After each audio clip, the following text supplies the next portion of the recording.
Everyone, Stephen Michael here with Filthbomb Brace, coming to you live from the House of Wax, right here in Long Island, New York, on June 22nd, 2020.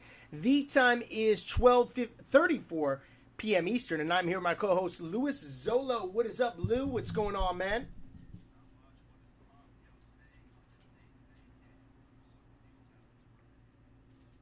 I don't know who that is, and I don't know what that is. What's... okay. It's a little before my time. I think that came out in like '88, so I was three. I was a very baby filth bomb. I was a teeny tiny toddler filth bomb. But I have seen the movie, but it's one of those things that if it's not during your time, it's kind of tough, you know.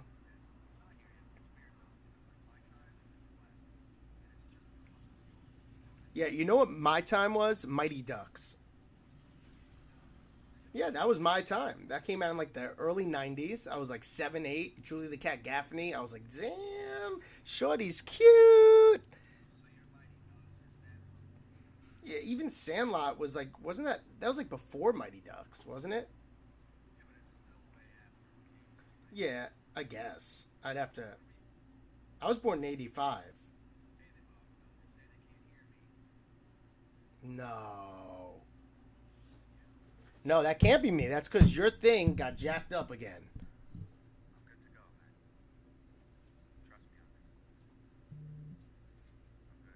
All right. Yeah, it is.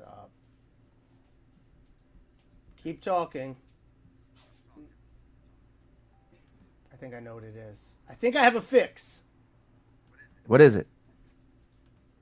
Don't pressure me. I need to know.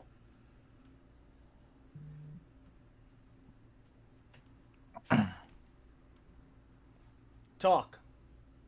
Talk. Yes, I I think we talk, you got it. talk. I think we got it, guys. And this, What was it? I think it was just for some reason my USB thing defaulted. Ah, I just hate see? it because they miss all the good talk we have. We're good, you see? And the thing, see, you blame it on me, you ditch me, you bring new people on, and it's always you. Listen, Always you. it is always going to be you. No matter what, Lou, it's always going to be you. What's on the I know. agenda? All right, I don't want to. I don't Haven't want to they? sit here putting the blame on anyone.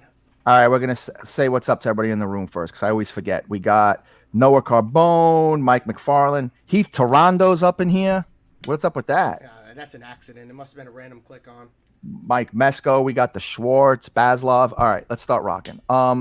Just real quick, this isn't part of the agenda, but let's talk about baseball with COVID real quick. Yeah, They're up baseball's to not happening. It's done. totally. They got 40 players. Only 10 teams were tested so far, and they already have 40 positives. And they're saying that the groups are small, right? They're not bringing them in because of social distancing all at once. So they got 40 players with just little groups of only 10 teams. It's over. Yeah, There's nothing going to baseball's happen. not happening, guys. 0% No. chance. I would now Yeah. take money. I would now put a bet on it. Baseball will not be happening. 0% chance. So what do you think is going to be the deal now with baseball, not sports cards in general, baseball cards prices Nothing. because of this? I don't think Nothing? anything changes. No. I think maybe you see a small decrease due to sour grapes and people being tilted and swayed negatively towards baseball in general. But the second Right. baseball comes back, everyone's going to still be a little kid at heart and they're going to get back into the cards. And I mean, as long as the sport card market doesn't go anywhere, you know? Well, what about things like, say, let's use this as a perfect example, Jason Dominguez cards. I think Jason Dominguez cards and Hmm. prospects are going to actually be on the rise. Just Wow, because of really? speculation. Yeah, because they don't have time to be bad. So this hype is still there. You know For a what I whole mean? nother year? You think for a whole nother year? Why not? People need I to don't because speculate on something, and now there's going to be no baseball being played, so they're going to continue to speculate.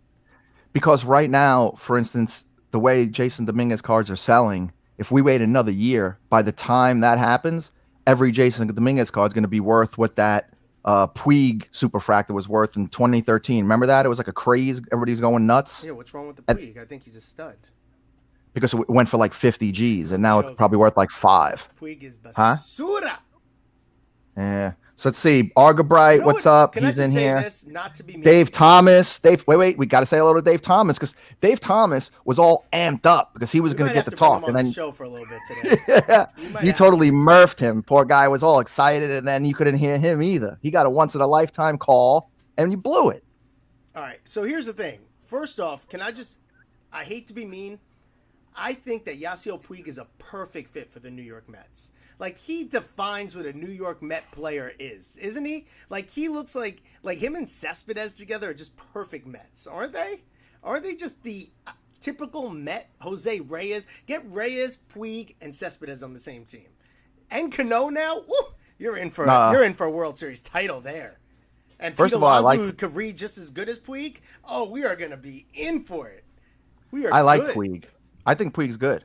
Yeah, I think he's good. He just has a bad attitude, but he's good. And there's a lot of guys that have a great attitude a bad attitude that are good. Listen, we need to start everybody watching, we need to start a Filthbomb drinking game. Every time somebody else mentions the Mets besides me, you take a shot. Because I never bring them up. You bust my balls about the Mets, about Alonso. I never bring them up. I rebut, and then once we start talking about the Mets, I don't shut up about it. But I never bring them up. You guys do. No, listen. Yes. We bring it up because you have the logo just flashing on the screen in front of our faces. So what? It's like, what it is? You know what the Met logo is? Like the golden arches of McDonald's, right? It's like the Yankees. And you got us staring at Red Lobster all day on the bottom left of the screen. We're just staring at the Red Lobster logo. Nobody wants to see it.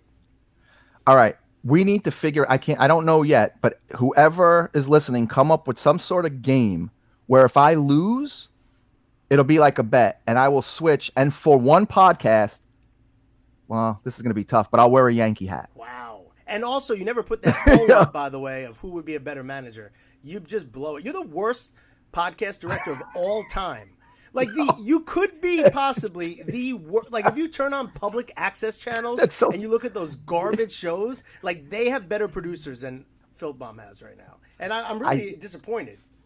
No, you're not disappointed. And you got to if you're going to be that bad, you have to take the hat off. We have fans. We got mega fans. Let me tell you. Listen, all my ideas, right, the good ones, they sound great in my head, and when I tell you them at the time. And then all of a sudden, like, we get sidetracked, and I forget all about it. I'm the worst. Get sidetracked. You're just like, all right, good talking to you. I'll see you in a little bit. And then, like, nothing happens. I'm the worst. No, things happen. It's just you don't know about them. You know what I'm saying? Behind all greatness, there's a lot of things going on. I'm dealing with a lot of people for Filthbomb. I'm busy. Can I tell you? All right. Got fans. I try to make everybody happy. All right. Side note. Did anybody watch the Griffey thing last night on MLB channel? I did not. If you did, start commenting. I did not. I'd like to wait until I could watch it commercial free. That's what I did. I'm not going to lie. I didn't watch it either, but I was watching stats they were talking about. Check this out. You ready for this one? 40 home runs, 130 RBIs, 120 runs, and 15 stolen bases. Griffey did that 4 times. In Major League history combined, players only did it 6. How crazy is that? And you're talking about greats. I mean, he's out greats. Everybody. And he did it 4 times where everybody else only did it 6 combined. That's crazy. I didn't know he was that good. Because how do you not know that? No. Okay. Let me revise what I said. I know he's great. I watched him play. I didn't realize his stats were that jacked. I didn't know he had 130 RBIs 4 times. That's a lot. That's a lot. Bro, he was the GOAT. What do you think? Why do you think he was the GOAT? Because he was a 5-tool player. He jumps over fences and robs people like it's nothing constantly. Throws wherever he wants. Runs fast. Crushes the ball. The guy was great. And never, ever, ever tied this steroid conversation. That's the best part of the whole thing. Listen, the thing I love seeing is, I think David Funk posted it to the Facebook group. Him and his father going back-to-back on Father's Day. That's so sick. Let's see. I'm trying to read some comments. That's a sick thing, right? Did you see the clip with them going back-to-back homers? Yeah. Oh, imagine I just said that. Did you? Damn, bro. You are... I need a new director. I'm the worst. I'm fired. Immediately, I need a new director. This is just... This is getting. It's almost embarrassing. It's almost like being a Met fan at this point. I'm trying to read comments from people. I wanted to know if anybody saw it. I mean, everybody's agreeing how great he was, Brutal. but I need to know if somebody actually saw the documentary last night. I want to know how it was. Justin McGowan says he watched the first hour, then crashed, but that doesn't give me any feedback on how it was. Oh, Thibault said he only had 2,700 hits, not even 3,000. Yeah, well, 20 he missed half of his games towards like the last half of his career. I thought it'd be close. 300 hits away. Yeah, he did though, right? How many home runs did he have? Bro, Over as a 600? Griffey fan, right? Watching him right before he turned into Fat Griffey, when he was in the Reds and he was kind of like in the transformation of morphing into like a doughboy. Right. He just, I remember collecting his cards and be like, damn, he's like out the whole year. Like I remember 2 months in, he's done for the year. And it's like, and it was still, he was in his early 30s. Like the dude still, he could have, listen, when I say this, it sounds crazy, but it is true. If he did not get hurt, he would have made a push. He definitely would have broken the home run record. Guaranteed. No 100%. doubt in my mind, Ken Griffey Jr. would have broken the home run record. But what I will even go as far as to say is Ken Griffey Jr., if healthy, would have had over 3,500 hits. And depending on how long he decided to play, if he wanted to stick around because he was that good of a talent where he could still give you a good 110 games a year in his late 30s, early 40s, Ken Griffey Jr. could have made a push for 4,000 hits. That's how good Ken Griffey Jr. was. Ooh, I don't know about all that. That's how good 4,000? Ken Griffey Jr. was. Hold on. We got, okay, so Jared Urban, 630 homers he had. So 630 homers. Broken the record. That's, I mean, obviously you'd have to stay healthy. So would anyone. But there's, like, look at this. This is in his age 40 season. Okay? Right. 33 games. His age 39 season, 117 games. His age 38 season, 102 games. His age 37 season, 144 games. He actually was healthy and put up 30 home runs. You have his age 36 season, 109 games, put up 27 home runs. You have 128 games, his 35-year-old season, 35 home runs. Like, these are big numbers in a shortened amount of time. Now you look at 2004, 2003, 2002, 83 games, 53 games, 70 games. He missed over a half season in each one of those, and those were the prime, right towards the end of his prime, those years. Jared Urban said Griffey had 4 straight years of injuries where he missed on average 70 games per year. And then Ed Thibault says 6 seasons under 100 games. No, so what happened was he had 3 years in a row, 2002, 2003, 2004. Then in 95, as a 25-year-old, after putting up 40 home runs and 45 home runs the year before, he missed 90 games. And he only finished with 17 homers. So you have to just take it for what it is, right? Let's just let's put him on pace for, let's say, all right, so before he started getting hurt, 56, 56, 48, right? And then 40. So let's put him at 40 home runs consistently for the next 3 years after that. He had a 56 season? Back to back. Right? So then 48, then 40, and he's 30. So you're not on that steep decline at 30, right? So now at 31, he had 22 home runs in 111 games. Let's give him another 18. So we add 18. Then in 2002, he had 8 home runs. Let's give him another 32. So now he's at 50. In 2003, he had 13 home runs. Let's give him another 27. Now he's at 77. In 2004, he had 20 home runs. Let's give him another 20. Now he's at 97. You add those 97 right there, he's at 17. Okay. What about in his 1995 season, where he had 17 home runs? He would have broken 755. I don't think there's any doubt about it. And then wasn't there a strike time, too? Wasn't there? One of them? I'm not sure. I think there was a strike. I think he played during a strike and was blowing up when that happened. Yeah. I'm pretty sure. All I know is Ken Griffey Jr., Oh, and let's go back real quick, not to stay on the subject, but he had 2,781 hits, right? Okay. On average, it looks like he averaged, when healthy, 180 hits approximately. Because I'm seeing this 179, 179, 174, 180, 165, 185, 180, 173 when he was healthy. So Noah Carbone says, forget games played, do home runs per at bat. That's what we should do. All right, and then we really get a better. 630 home runs. Yeah. In 9,800 at bats. Oh, I was right. And Jared Urban says 1994 there was a strike. He had 40 home runs by August, and then the strike happened. Yeah. So listen, I mean, you could say this about everyone, right? Like guys went to war in the 50s and 60s, but at the end of the day, I mean, I'm just looking. He should say he averaged 150 hits a year. Right. I'm looking at 1, 2, 3, 4, 5, 6, 7, 8, 9 years where he had 120 hits or less, and in those 9 years, 6 of them he didn't even have 100.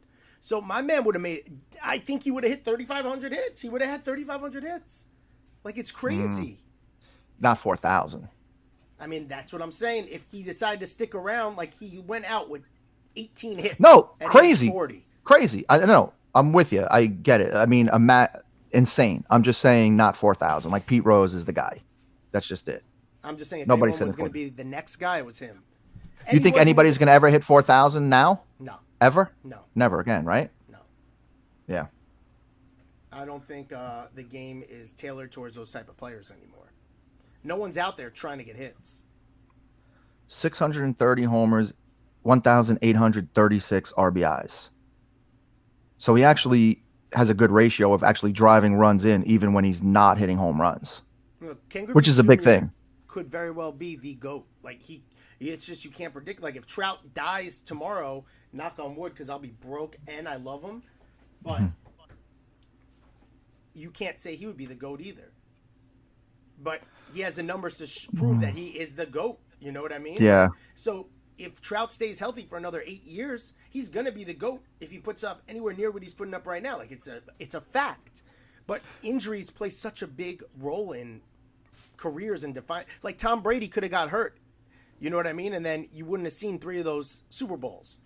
So you agree then part of being the GOAT of at any time in any sport comes with longevity also, regardless of stats, right? Penny Hardaway was a monster, but he got hurt. What if he stayed healthy? You know what I mean? Well, Penny Hardaway is like the average generalization. Like there's so many of those, right? There's a million Penny Hardaways, right? Tracy McGrady's, they're all the same. No, because Penny Hardaway was actually marketed correctly too. And that goes into it, right? Being marketed has to do it. Like, so he had his Sprite whole thing. He had Baby Penny, Little Penny, whatever. Little Penny, that was huge. You need to have that going your way too. LeBron James, the GOAT possibly, but King James, he's marketed. Michael Jordan, I want to be like Mike. Like he had his thing. And everybody that's the GOAT has their thing. The only thing with Trout that kind of scares me is he doesn't have his thing. He's not in a huge market. He's not advertised or marketed properly. And he's still doing these numbers. Imagine Mike Trout got in pinstripes. West Coast kills it. Not East really, Coast because basketball, really. LeBron's over there, and he's still considered the GOAT. Now, but LeBron was way ahead of the game before that because he was all East Coast. Trout's been in LA his whole career. He doesn't do anything out there. Listen, no matter how great he is, how many games do people really get to watch him play? You know, when people come home from work, they might be able to watch an inning, but they're going to bed at 10:30 at night. They're not watching till 2 a.m. to watch West Coast people play. That's just the way it is. I know. So he doesn't get, LeBron now doesn't matter. He's in his 95th year. Everybody already knows who he is. You know what I'm saying? No, listen. I think that, like I said, you have to have some sort of marketing behind you to be the guy. And there's like Griffey did have that marketing. He had Nike. He had his own sneaker, which is a huge deal back then. Having your own sneaker back then is like, you're the man. You're the man in your sport. If you have, like, he had the swing man. Like, it was just so popping. And no people wanted to be Griffey. Like when you thought about baseball, everyone my age was like, "Oh my god, my favorite player is Griffey," like because he was the guy. And I think that you can make an argument that he could be the GOAT of all time, or at least of that generation, right? And even this generation, if he stayed healthy, because you'd be looking at all those numbers on top of what he brought to the table from a marketing end. I'm still shocked, actually, to be truthful with you, that Trout's cards sell for as much as they do, given the lack of marketing that he has. If you really think about it, right? There's so much growth for Mike Trout, as crazy as that sounds, due to the fact that he's not marketed. Like, he's the best player in the game, hands down, and it's not close. And everyone knows about him, but they don't know about him enough, right? Like, when you think about Trout, what do you think? There's nothing that you associate with him. There's no King Trout. I'll tell you this, right? For somebody, and I consider myself somebody who knows baseball, and I obviously know who Mike Trout is, right? As much as I say he's great and he's the best around, potential GOAT, this, that, and the other, at the end of the day, I don't have any frame of reference with him. Do you understand what I'm saying? I know he's great. I see his stats, but I don't ever say, "Hey, did you see what Trout did last night?" Because I never see it. No, I never see it. It's insane, but he needs man. Whoever hurts his PR people they're slacking because totally dropping the ball. Look, which by the way, let me read some. Yeah, read go ahead. I'm sorry. Balls. Yeah, that's what I was going to do. Let me read other comments first, real quick, and we're going to get to that one. Jeremy Spencer says if Grant Hill didn't get hurt, he would be top 10 potentially. I don't disagree with that. Grant Hill was different type just couldn't of stay healthy. Yeah. Couldn't stay healthy. Let's see. David Funk, he says if Dodgers versus Angels, if Trout was a Dodger, he would get more recognition. I don't deny that. Yeah, I don't know how true it is, but I don't deny it. Doesn't get enough recognition. Like nobody really. Fact is, the West Coast is just it doesn't sell like the East. Let's talk about Thawbold's comment. All right, here we go. Trout earns an estimated $2.5 million from endorsements annually, according to Forbes. Kevin Durant's endorsement deal with Nike alone is worth $300 million over 10 years, while Harden will earn $200 million over 13 years from Adidas. And Trout's only getting 2.5. It's just, bro, who do you advertise with? Like, what's he advertising for? Bass fishing? Like, I don't even see Trout. Where do you see Trout being advertised? Like, they need to have something for Trout. Like, I want to be like Mike. Like, his name is Mike. Give him the same slogan. Do you think maybe he has something to do with just not wanting to be on the radar? Because what kind of marketing? The richest contract in history. But what kind of marketing people wouldn't be attacking this guy daily like a bunch of sharks? Like, dude, we could make $1 billion right now off your name. And he's a good-looking dude. Like, he should be. I don't. Something doesn't add up. I don't know. But again, I don't know anything about the guy. I know his stats like everybody else, but I don't remember one time I've ever called you or Jeff or anybody and was like, "Dude, you see what Trout did last night?" I never see it. I don't know anything about it. This is the thing. Like, you don't see people going out. Like, when I was growing up, you would be like, "Oh, I need that Penny Hardaway jersey." You know what I mean? And you'd rock it out to school, and you were so happy, and you're like, "Oh, I'm sporting it. It's so fresh." Nobody's out there like, "I need this Trout jersey. That Angel uni's sick. I need to put on that." Like, nobody is. Like, you need to. He doesn't have anything like, "Oh, you rocking the Trouts? You have the Trout 2.0s? You got the Jared Trouts Urban with the pump?" Jared Urban says Trout's Under Armour. Yeah, but like, I didn't even know that. How do I not know that?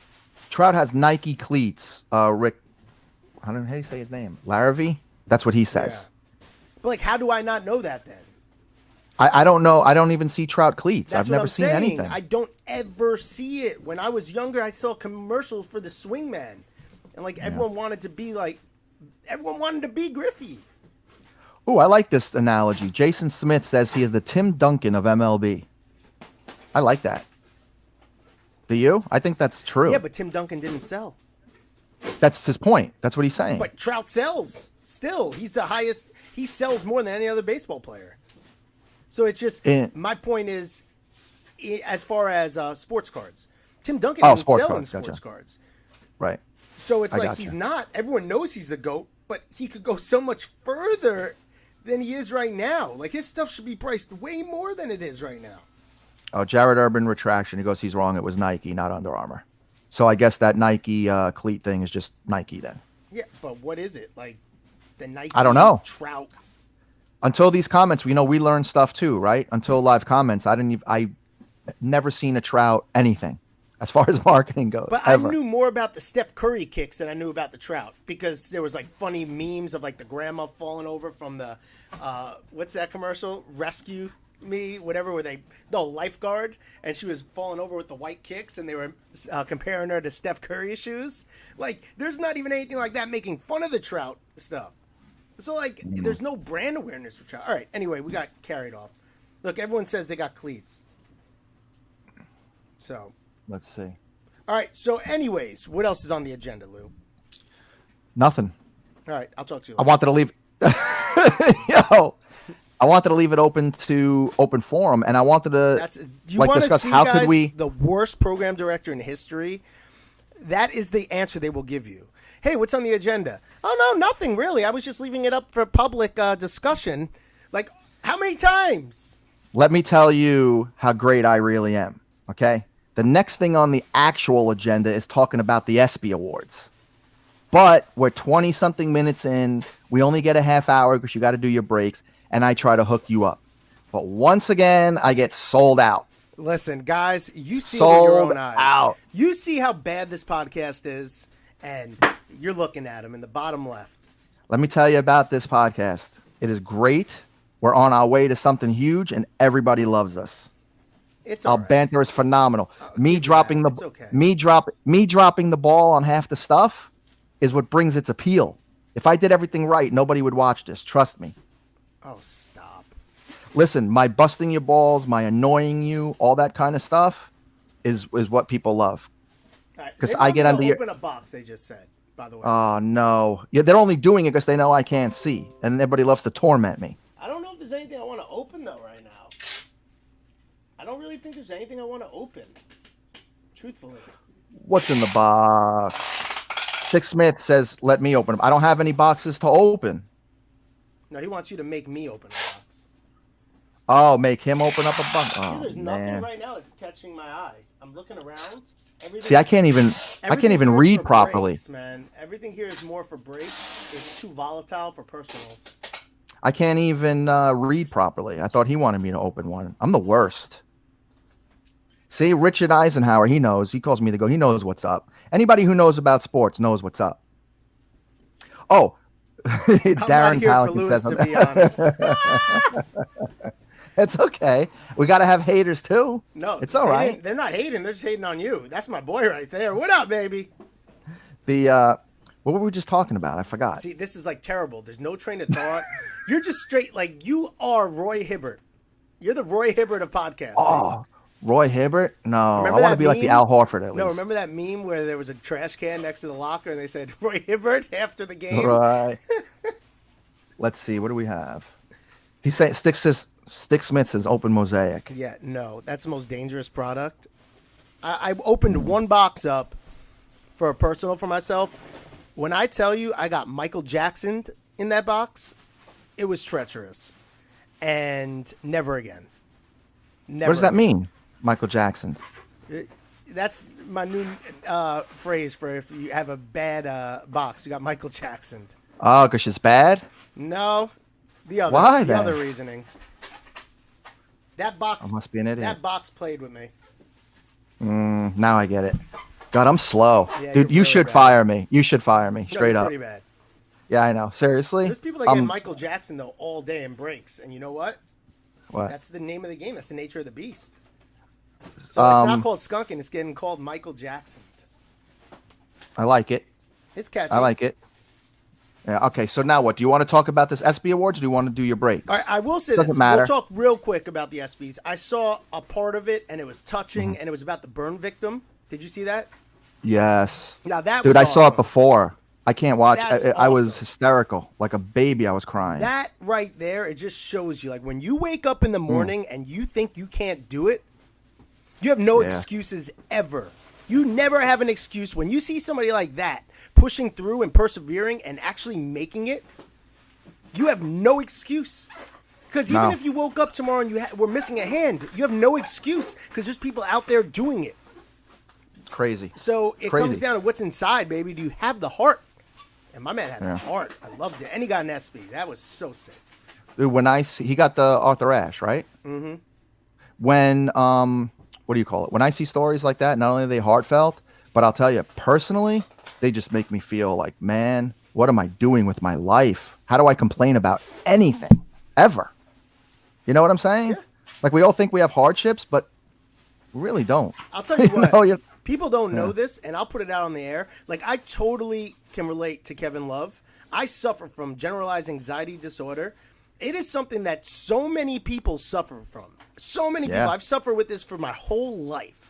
And I know there's, 30 people right now watching the podcast. At least 10 of you guys have anxiety or some sort of mental health issue. It's just the numbers. Me. Yeah. I'm there. Everyone has something, right? For the fact that Kevin Love came out, like, you don't know what it's like having something like that. Like, it impacts your life daily. Daily, like, sometimes you wake up and you're a total different you, and it's nothing that you did. It's just due to a chemical imbalance you have no control over. It's just the way it is. Right. There's nothing you could do about it. There's no rhyme or reason. It's not fair, but that's life, right? But it's no different than the burn victim with one hand catching balls in his chest. You know what I mean? It is what it is. Yeah. Certain people are disadvantaged at certain aspects of life. But that being said, I give Kevin Love so much courage because he is seen by so many more eyeballs than will ever be seen. And he went out there and he's just like, look, this is what it is. I went and I was seeking help. I'm on medicine for it. Like, so many people are scared to admit they're on medicine because it's seen as a weakness, and it's seen as a sign of being defeated. And, you need to do natural remedies. Do it. You need to try this new goat weed. It's good. It'll calm you down. No, there's real... Like, there's people that need medicine.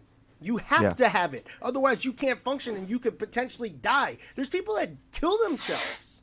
Not to get deep, but these people commit suicide, and it's because they are not treated and they are not on the right medicine. Not to go completely dark on this, but it's what it is. So anybody that looks the other way and says it's not a real thing. Oh, it's a real thing. It's so real, and I give him total credit. Listen, again, not to get deep, 2 seconds, my 2 cents worth. Listen, we all know I'm a retired military officer, been in wars, tons of them. Like, I'm getting serious now. No more Louis jokes, like straight up, right? So I see it all the time. So when I go to VA a lot, because I have to go once a month mandated for the same reason. Because for my benefits, I have to see a psychiatrist once a month to talk about things like that, right? Some people have it worse than others. But my point is, I see it often. So for somebody who sees it often, I was actually surprised is the word. I was surprised that not many people understand it as much as I thought they would. You understand what I'm saying? Like the Kevin Love Courage Award, him coming out and talking about it, I thought was amazing. I thought it was great. I was also taken back a little that it took that for people to understand. My man had a panic attack on the court. Yeah, like, it's crazy. I give him so much, but like I've had panic attacks before. Like, just for no reason. When I used to perform, I had a panic attack a few times on stage. You know what that feels like? Having a panic attack on stage and all your mind is saying is just go down. And you're like, I can't go down. I'm about to go down though, but I can't. You know, it's like I hear you. Your mind is so powerful. Super powerful. But anyways. Just side note. Okay, so for 7 minutes, we just talked about the ESPYs. You see, I'm a great program director. I just look out for you when you don't know that I am. I need a raise. Lou. I don't need to be fired. I need a raise. Okay, Lou. What's on the agenda for tomorrow, by the way? Oh, I don't know that yet. Yeah. Oh. I don't do weekly plans. I do day by day. Things change. Oh, yeah. Oh, they do. You know what tomorrow's topic is going to be, guys? I was going to keep it for open discussion. I was going to just take questions. This is how great I am. We still talk every day for 30 minutes, and there's nothing going on. I have nothing to give you because there's no sports, there's no stories, there's nothing. Nothing. But we still go. Yeah. And we're beloved. We're loved. That's all you need to know. All right, wrap this up. I got things I got to do. It's nice outside. Damn. It's 90 degrees. Pool's calling me, man. You know the deal. All right. On that note, we learned a couple things today. One, you really can't trust anybody because, I mean, I put my faith and my trust in Lou for the podcast, and look how it's turning out. We could be the lowest rated podcast on the internet. DTA. This could Don't trust anybody. All right, listen. There could be, I don't know if there's a podcast worse than us, Lou. Like, I'm trying to think hard about podcasts I've seen, and this is the bottom of the barrel. The only thing that's cool is we have like a green screen. But other than that, we're garbage. And most of it is because we don't have any plan every day. And I want to put that on you, Lou. I want to put that on you. I love it. I know you do. Eventually, all we got to do is just keep pumping out content, get followers, and then be in a studio. Then that's it. Yeah, there's no turning back, baby. That's my main goal. I want to have us in a studio. We'll be in the same state. We could actually have a real program director that's not named Lou, and then Lou will just be the talent. Because I'm expecting too much from Lou. I'm expecting too much. Yo, what's the topic? Yeah, I was just going to say roll with it. Let's roll with it today. Bro, we did that yesterday. Yeah, let's roll with it. That's it. John Yo, that is my man. Exactly. Lowest rated, but still rated, baby. I mean, at the end of the day, I would listen to us. What do you call us, I would listen to us. Dude, what do you call a guy who graduates last in his class in medical school? A doctor. Doctor. Boom. Filthbomb podcast, baby. All right. Well, anyways, on that note, to all you guys out there and girls watching, wondering why he's wearing a Met hat every single day, it's actually a bet he lost. He lost a bet 15 years ago, and he's forced to wear that hat every day. He's not really a Met. Listen, if somebody thinks of a legitimate bet that's fair, and I lose, I'll wear a Yankee hat on the next podcast. All right, and also, can you put that vote up today? Put the vote up. We want to know who would be a better manager. I know everyone's going to pick me. Hold on. For whoever didn't hear this, before we hang up, this is the question I'm going to post today, and I'm really going to do it. As you see, me and him have completely opposite views when it comes to managerial skills. You're a Met fan. Like, who would ever want a Met fan to manage their team? Anyway, everybody know. Listen, it's very obvious. People aren't stupid. They know I know way more about baseball than you do. What? So you didn't even know Griffey. That's like me being like, yeah, that Michael guy, he was pretty good at basketball. You didn't know those stats. You did not know. No. He's a good guy. You did not know those stats. You're a great actor. You act like you knew. You didn't know. Oh, my God. Check this out. I had so many Griffey cards growing up. That was my PC. I used to read the back of the card. His mom played me once in person when I was 13. Broke my heart. Like, I have such a bond to the guy, all right? So we're never going to get to the question, so we could just end the podcast. Ask the question. Okay. If it came down to everybody out there and if we were playing Game 7, a championship game, and I was a manager and Steven was a manager, which team would you want to be on to win the ring? Boom. Everybody's coming Team LZ. Guaranteed. Keep in mind. Guaranteed. Keep in mind this. When you go look at our all-time team that we had, I win every time. Lou got smoked. No, I never once. Lou picked. Who'd you pick as your infielder? You picked someone that was so garbage. Was it Ray Ozzie Ordonez? Smith? It was Ozzie Smith. Over He's who? Garbage. As all-time National League? Mondesi. You had Mondesi. No, what are you talking about? That was for AL. We're going to NL. Who did you take him over? I don't remember. Honus Wagner? Dude, you're taking guys that played in like 1700. Hell out of here. All right, let's go with this. All right, guys, thank you so much for tuning in. Really appreciate it. If you have any questions, as always, feel free to shoot Lou a PM or a text. I have his phone number ready for you whenever you need it. And on behalf of myself, Steve Michael Louisolo, Filthbomb Breaks, and all brands associated with Filthbomb, we want to thank you for giving us the opportunity and allow us to podcast for you live today on the Filthbomb Podcast. And until the next break, till the next case box or pack or podcast, we're signing off saying, sayonara, bro, Tani's. Catch you on the flip side, Lou.